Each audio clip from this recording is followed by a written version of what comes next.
So, next up, we will continue with non-Wi-Fi based topics. As I've been told, the next topic is going to be about cutting and shaping building materials, and that's why we have a carpenter coming in.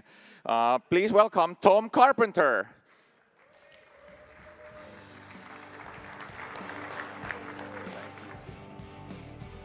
Thank you. Well, we're very excited to have you all here. So let me say on behalf of CWNP, as well as Sean has, thank you very much for attending the conference this year. What do you think about it so far? All right, excellent, excellent. A quick question. If you were here in the first 3 days, Sunday, Monday, Tuesday, and attended one of the training classes, would you stand just briefly if you attended any of the training classes before the conference? All right, excellent. So you can see an awful lot of people did. Thank you for that. If you were one of the trainers and you're in the room, would you stand up? Keith, Peter, Robert? All right, did they do a great job? Excellent, excellent event. And I know we have a record number of CWNEs here this year as well, so if you're a CWNE anywhere in the room, would you stand to your feet, please? All right, excellent. I think we have 30-something of them here this year.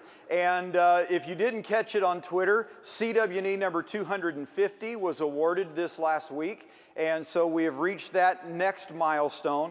And at the rate things are going, we'll be around 260-something probably by the end of the year if the board's nice.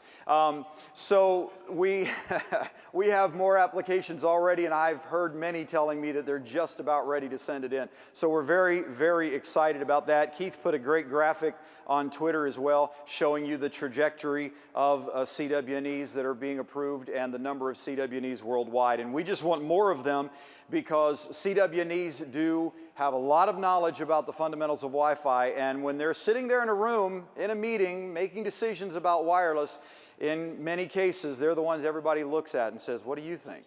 And that's a valuable asset to have in any organization. So we're excited to see the growth in that area.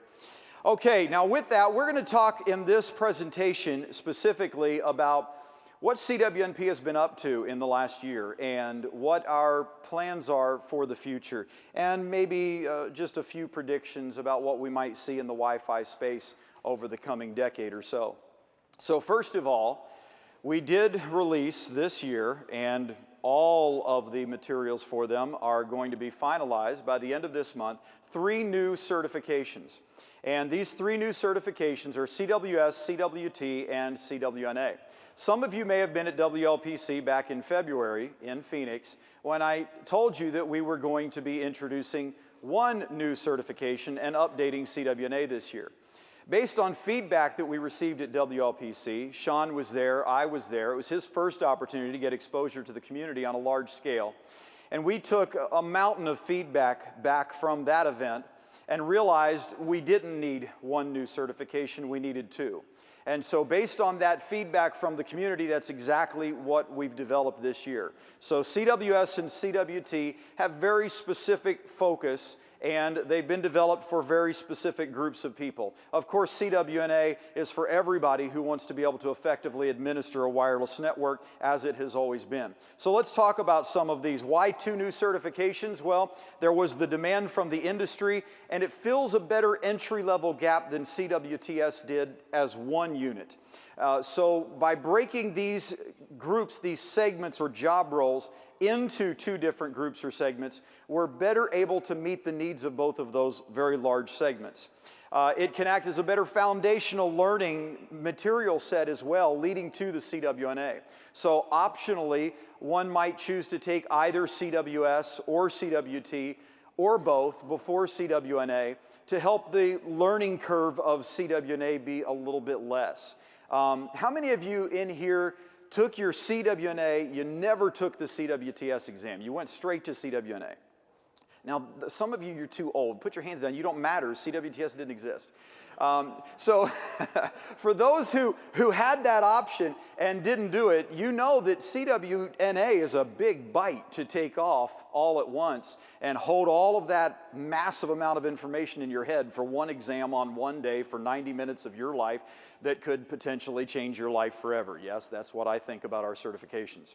And so what this does for you is it says, you know what, let's take a smaller bite, let's make it a little easier. So there's also that aspect of these new certifications. Now, we've also passed this information by several different organizations, asked them to give us their feedback on everything from the objectives to the courseware to what the classes teach to what the exam covers, and they say, yes, this fits the need that we have. So what are we talking about? Well, CWS 2017, which is the exam number and name, fills the need for sales professionals, decision makers, help desk support, basically those that need to speak the language of Wi-Fi, but they may never have to ever implement anything. They may never have to configure anything. But they do need to understand the language of Wi-Fi, basic concepts of Wi-Fi, and maybe they do need to make good decisions. They need to know if a sales professional tells them, oh, well, you definitely need dual 5 gigahertz 802.11 AC APs everywhere, and that's exactly what you need for your environment. They need to know if that's true or not. They don't need to know how to design for them. They don't need to know how to configure them, but they need to know if that's true. They need to understand enough to make a good decision. So they fall into those various categories. And when we look at the knowledge domains of this exam, it's broken into 4 knowledge domains. Understand basic RF hardware and functions. What is this device that's up here on the ceiling? What does it do other than have nice blinky orange lights? So what is this device? What is this thing we're calling RF? How does it function? How do we use it in wireless and so forth? They need to identify the features and functions that are common so they can compare one solution to another, for example. They need to identify industry wireless LAN hardware and software that's out there. And of course, they need to understand their organizational goals. So these are key knowledge domain areas. You can see the breakdown there. And then we have the CWS exam, which of course is 60 questions, multiple choice, single correct answer. They are direct questions. You're never going to see something like Fred is trying to decide what the best access point would be for his deployment in a healthcare environment where he has 500 client devices and et cetera and et cetera. That's not there. They're just direct questions. The way I like to explain it is if you've ever seen the questions on an MTA exam from Microsoft, that's kind of the target level of these questions. Very direct, very fact-based, and not asking you to be an expert to be able to make the decisions. 90 minutes to take the exam. It's a 3-year certification cycle, and it's an online exam. It is not a Pearson VUE exam.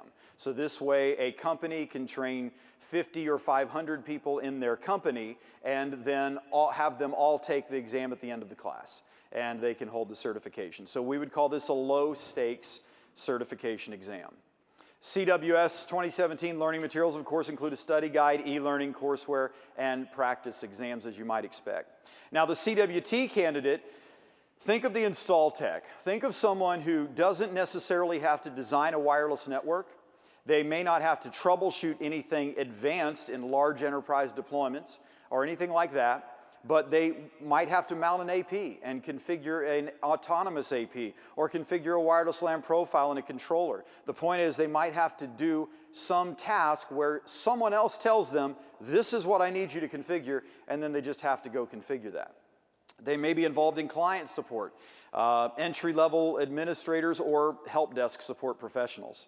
So this is the one that most closely replaces CWTS, but it doesn't go into as much detail as CWTS did. Both of these, CWS, CWT, are designed to be effectively one-day courses if you were to go to a live class. And so the knowledge domains, basic RF characteristics, wireless LAN client features and capabilities, and AP features and capabilities, configuration of security parameters for 802.11, and then troubleshooting common connection issues. You know, like, is the switch off on the laptop? Things like that. So the exam overview, again, same thing. So need I say more? It's the same as CWS. Learning materials, same as CWS. So we're going to have the study guide, the e-learning, the courseware, and the practice exams all available. Now, the CWTS exam retire date is important. Notice this is an exam retire date. This is not a certification retire date. The CWTS exam was a lifetime certification. It will continue to be so. You can take the CWTS exam, register for and take that exam until December 31st, 2018. And the reason for this lengthy gap is because there are many companies actually that today use CWTS internally for training, and they already have plans going out many months in order to provide training for those employees. We did not want to hurt those existing plans, so we give them all of next year to finish out their CWTS training processes. So the exams can be taken until December 31st, and it will continue to be validated at our website. If you only hold CWTS, for example, you send someone out to verify your certification, it will continue to be verified there into the future. So it's still a lifetime certification. It's simply that it's only going to be available till the end of December in 2018. All right, that brings us to CWNA-107. We had our very first CWNA-107 class. I would call it an intensive instead of a class, over the last 3 days here. If you didn't know it, we had 4 different classes that we ran, and they were 12 hours a day. That's a fun way to go to training. So we did 12 hours a day. We did CWNA and a whole new course from the ground up. So it has been reorganized, restructured, and it is no longer, if you've seen the previous course, it's no longer broken to where that what happens through evolution of a course is there, such that you have a separate chapter on a particular phi, for example, instead of simply covering all of it when you're talking about physical layers.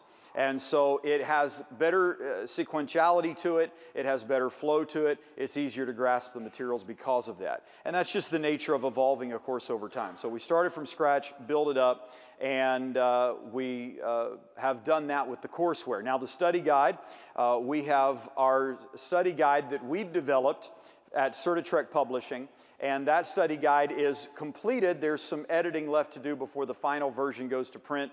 We did have advanced copies here for the training attendees. And of course, there's new e-learning and new practice exams that are available for CWNA 107 as well. The knowledge domains have changed a bit here, so this is important for any of you to know that might be looking at it for training purposes or something like that. In the 106 objectives, there were 6 knowledge domains. There are now 7 knowledge domains in 107. The most noticeable change is the wireless LAN troubleshooting knowledge domain at the end. Also, RF site surveying is an area of significant change. RF site surveying has changed to RF validation as a knowledge domain. And what we focus on there is using survey concepts in a validation process. So CWNA does not go into depth on wireless design or pre-deployment surveys and those kinds of things. There's reference to it in the courseware and within the study guide, but the main focus for the exam is how do I validate a wireless network that is in my environment? Because these are skills that a CWNA has to have. You might administer a network that someone else deployed, and you can use these validation methods to find out where the weaknesses are in the network, where it doesn't meet requirements, things of that sort, so that you can enhance that network for your needs. Okay, so significant changes then. Of course, the course is rewritten from the ground up. We cover the new DMG, TVHT, and S1G PHYs. If you don't know what any of those are, then I would encourage you to contact one of our learning partners and attend a CWNA 107 class and learn all about it. Or you can simply open the standard and read it. After some effort, it's not as easy at the Get 802 site these days to get the standards, but after some effort, one of the students was able to finally find where to download the 802.11-2016 roll-up of the standard, and it is now free, so it's been free for a few months now. The DMG, of course, is the 60 gigahertz PHY. TVHT is your TV white space PHY, and S1G is what was called Wi-Fi Halo. This is your 700 to 900 and some megahertz PHY. Basically, these are the names in the standard of, or the acronyms in the standard of these PHYs. So some have talked about TVHT and said, well, I thought it was TVWHT. That probably would have made sense, but it's not what it's called in the actual standard. So those are the PHYs there. Those are covered not in the depth that we obviously cover HT, VHT, OFDM, etc., but they are covered to help you understand the roles they play, the basic functions that they offer, the bands they operate in, channelization concepts, and things like that with those physical layers. The material is more integrated, as I said. Site surveys, more validation focus, less detail on security and on analysis type concepts, pushing those more into CWSP and CWAP. There is a dedicated session on troubleshooting, but it's basic Wi-Fi problems that we're looking at there. Newer solutions are added, and of course, older solutions are removed, as you would expect. So I think the acronym FHSS is in the whole thing one place, and it's just a mention that it exists in some place in history. So it's not something that you're tested on. There's no more testing on frequency hopping. Of course, there hasn't been testing on frequency hopping for a while, but frequency hopping really isn't even covered in the materials anymore. The entire program was built from CWNE and CWNT-based job task analysis. So we got a bunch of CWNEs and CWNTs together. We went through and defined the job roles, defined the job task of a network administrator. From the ground up, built that. From that, we built the objectives. From the objectives, we built the exam. From the objectives, we built the courseware, the study guides, the e-learning, and all of the other materials. So it's gone through a process involving many different CWNEs and CWNTs to get it to where it is. Now, what's coming in 2018 then? This first bullet point will probably make a few people smile. So we are going to be updating CWAP and CWDP. Some have asked me here at the conference, in the training sessions mostly, but have asked me why we did CWNA first. The answer is that we needed CWNA to be the right foundation for the new CWAP and CWDP. We needed to make sure that everything was covered there that needed to be covered there to prepare people for what those new courses are going to look like. We are involving several CWNEs in the process with CWAP and CWDP, and so our goal is to improve the quality to meet the objectives that we need to meet and get courseware and study materials and exams that will make you feel like I know analysis and I know design, and that's the goal. So the JTA will be renewed with at least 5 CWNEs involved in the JTA and additional members from industry and education as well. So they won't all be CWNEs because while we CWNEs are rather intelligent, we don't know it all. So we're going to be bringing in people from industry and education that can help us also with the establishment of these job roles. CWSP next year, we won't even start on this year, but CWSP next year will be evaluated. We may begin a process somewhere around mid-2018 of updating CWSP, and this is where I want to ask you to help me. I would love to have your feedback on this one question. I already asked it to a group of CWNEs last night at dinner, and so as we're going through this process, I would love to know your thoughts on CWSP incorporating penetration testing as opposed to there being a separate certification on penetration testing in wireless networks, not just general penetration testing, obviously. So if you want to just hit me up anytime during the conference, I'm very fortunate this year. I don't have to MC. Thank you, UC. I appreciate you relieving me very much. And so that means I'm free to talk to you at any time and meet with you, and I value greatly that freedom and opportunity. So come to me anytime. Give me your feedback. Let me know your thoughts. I'd love to hear what you have to say about that. Now let's talk just a little bit as we wrap things up here on the issue of what we've seen in the past decade. So over the past decade, we have seen a lot of things come along that have changed Wi-Fi. We've seen a standardized version of roaming that nobody's using. We have seen the 802.11n, HT, MAC, and PHY proliferate. And so we see very few 11G and 11A and 11B APs anymore. Still a lot of the devices, but we see very few of the APs, thank goodness. So we've seen proliferation of a better, more stable wireless technology. We have seen enhancements even to quality of service that many of us didn't even know took place back in 2012 when 802.11aa amended the standard and gave you 2 more queues for prioritization of voice and video with EDCA that nobody's using. And we also had 11AD come along and give us a 60 gigahertz PHY so that we could basically send Wi-Fi signals as far as you can throw a boat. And we also had 802.11ac give us VHT, and now we're seeing that begin to grow greatly in the enterprise space as people are deploying AC infrastructures and getting the extra benefits of that. We saw 802.11h get ratified. No, wait, it wasn't. No, yes, it was. No, wait, it wasn't. And oh, then finally it was. And now we've got 11AX coming, by the way, and so therefore no one cares about 11AH anymore now that it's finally ratified. So this has kind of been the last 10 years. What about the next decade? Well, we're going to see a PHY that finally has a cool name, right? I mean, we've been through high throughput. Oh, that was creative. And then very high throughput. I was scared to death they were going to call 802.11ax very, very high throughput. I thought it's going to happen. Here we go. No, I actually like the name because the name tells you something about it. High efficiency wireless LAN. You know, the main goal is not spiking data rates through the roof. The main goal is using what we've got better. And with OFDMA, it's going to help us with that. So love the name of the PHY. So that's coming. Yes, there's a new version of 11AD on its way. They're calling it NG60, Next Generation 60. And so one of the primary focuses with that is to extend the range beyond how far you can throw a boat. Now we want to make it so that it goes as far as we can throw a doghouse.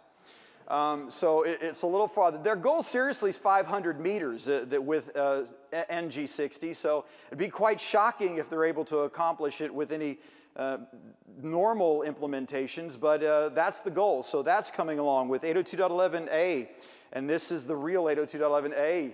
802.11az is next generation positioning, putting positioning into the 802.11 standard specification. 802.11ba is kind of interesting. I really just started to study it for the first time a couple of weeks ago, and it's wake-up radio, and it's going to be interesting to see what happens with the desire to put new power management in AX, as well as having wake-up radio at the same time, and so we'll just kind of have to see where all of that pans out as we go over the next decade here.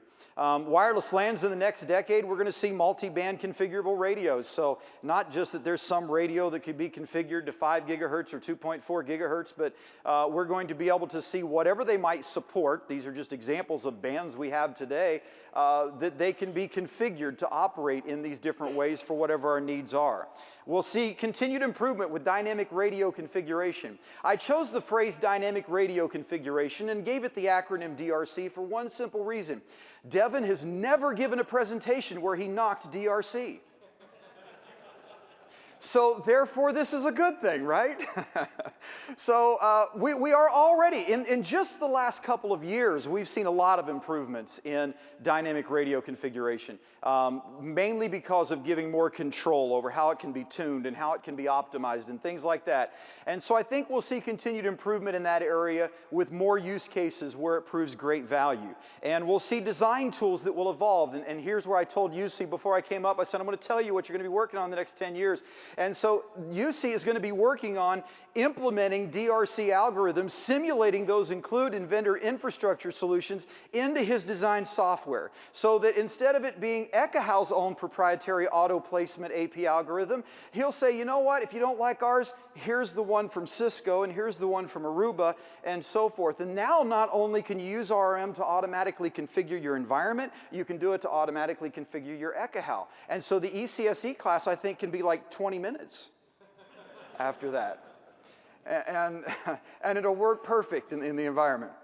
We'll have, here's an interesting one. We're going to see proper 802.11 frame capture coming to native Windows. I'm stating this based on a little bit of inside information that I have, that this evolution is taking place over the next 2 to 3 years, to where that, like in Linux, you can capture this native Wi-Fi. Like in Mac OS, you can capture this native Wi-Fi. We're going to see this coming in Windows and I'm giving it the next 5 years, but it may be as soon as the next 2 years. So we're going to see this coming in Windows natively, finally, after all of this time, which means you'll be able to use your preferred wireless LAN protocol analyzer, whether it's OmniPeak or AirMagnet or ComView or whatever it happens to be. You'll be able to use your favorite one, and you're not worried about what adapter do I have, or what adapter don't I have, or does it work with my chipset, or does it not. So we're going to see that coming. It's coming down the road. Now, some of you don't care because you say, I've already got a Mac. But those who don't have a Mac, or their very kind boss won't buy one for them, like mine did, actually will value this greatly. We're going to see 802.11ax revolutionize wireless LAN efficiency, but we won't know it at first. So it's going to be like everything else. When 11ax comes out, we're going to put in some APs, or we're going to have some clients, whichever side it is. We won't have the other side. So it's going to introduce efficiency. It's got great capabilities, but we're not going to realize it immediately, just like we didn't with 11n, just like we didn't with 11ac, and so on. All right, so let me wrap things up here. What I'd like to do as I close is make 3 simple requests of you. Number 1, don't stop learning. There's always more to learn. We had 30-some CWNEs in this room. And of those CWNEs, let me ask you a question. How many of you have been a CWNE for 5 years or more? You can just raise your hand. 5 years or more. All right, so we've got a few in here that have been CWNEs for 5 years or more. Have you learned anything this last year? Let me ask you another question. Would you raise your hand if you're one of those CWNEs who's been a CWNE for 5 years or more? Would you raise your hand if you've learned something new about a technology that's 5 years old or older in the last year? Yeah, it's not just we're learning new stuff about new stuff. We're learning new stuff about old stuff because we don't quit learning. I tell you that I have seen that this is the nature of people who become CWNEs. The nature of people who become CWNEs is they are hungry for knowledge. They're not going to quit learning. CWNE is not the end of their journey. They're going to continue learning. So I encourage you to continue learning, but don't just learn, keep sharing. Because we need more people like you. We need more people who have the expertise that you have. So spread that expertise around. Continue to share your knowledge. Get involved in the community on Twitter. Some of us are even on LinkedIn on occasion. Create a blog, share your knowledge with the world. Do YouTube videos. We don't care if you're pretty. We just want what's in your brain. We don't care what's on the outside of it. So share your knowledge because that brings value to the community. Not to mention if one day you do decide you want to become a CWNE, you already have met your publication requirements. So it's a pretty good idea to go ahead and get started on that. So make sure that you're sharing what you learn, and most of all, no matter what anyone else might do or might say, don't stop loving, because there is no better way. You say, well, hold on, Tom, just a second. This is supposed to be a geek fest. Don't stop loving? Well, what is it that we should love? We should love Wi-Fi. Because if you don't love Wi-Fi, you probably won't make it to CWNE. If you don't love Wi-Fi, you probably won't be the best wireless LAN engineer out there, or one of them. So if you want to be really good at what you're doing, you need to love what you're doing. And make sure that if you've lost your love, go back and find it again. You know, sometimes you get into the mud of everyday work, troubleshooting this problem, designing this network, whatever it is, and you forget you're in this because you love this. So stir that back up again, as feminine as it might feel for all of us men in the room, and revisit the fact that you do this because you love it. You do this because you're passionate about it. And you know what's going to happen when you begin to stir that original emotion up within you? It's going to drive you back to learn and to share. And when you go back to love, it takes you back to learn and to share again. You know, the reason I'm doing what I do at CWNP is twofold. It's threefold. I always have to be honest. Number one, I like money. So I want a job, right? So that's the extra one, but it's not my main driver. The number one driver as to why I'm at CWNP is because years ago I fell in love with Wi-Fi. I found it to be one of the coolest things ever. And I wanted to do everything I could with it. And then when the opportunity came along, I mean, I was making more money than what CWNP offered me to come. Far more money. And when I got the call in 2012 that said, would you join the program? We're losing our tech person and we need somebody that can come in and help. I was like a giddy school kid. I was like, really? Oh, this is going to be fun. And I was willing to take a pay cut to do it because that's how much I love Wi-Fi. But you know the other reason that I do it? This might shock you, for those of you that don't know me well and don't know how much I care, but I love you. I care about you. I care about you being successful. I care about you being able to provide well for your families. I care about you being able to accomplish your goals. I care about you not screwing up a wireless network. I care about you. And so I do this because I care. So why did I say that, and what is this bringing me to in my closing? The reason I said that I care about you is I don't ever want you to hesitate to contact me. I don't ever want you to hesitate to share your feedback, positive or negative, with me. I want to hear how you feel, what you think, what CWNP means to you, what you think we did wrong, what you think we did right, what you think we could do better, what you think we should stop doing, what you think we should start doing. I want to hear from you because I care about you. I want this program to meet your needs. I want it to be what you need it to be for you to be successful as a wireless LAN engineer. Is that fair enough? And that's all I ask of you. So in closing, let me simply say, don't stop learning, don't stop sharing, don't stop loving, and you can be a success. Thank you very much.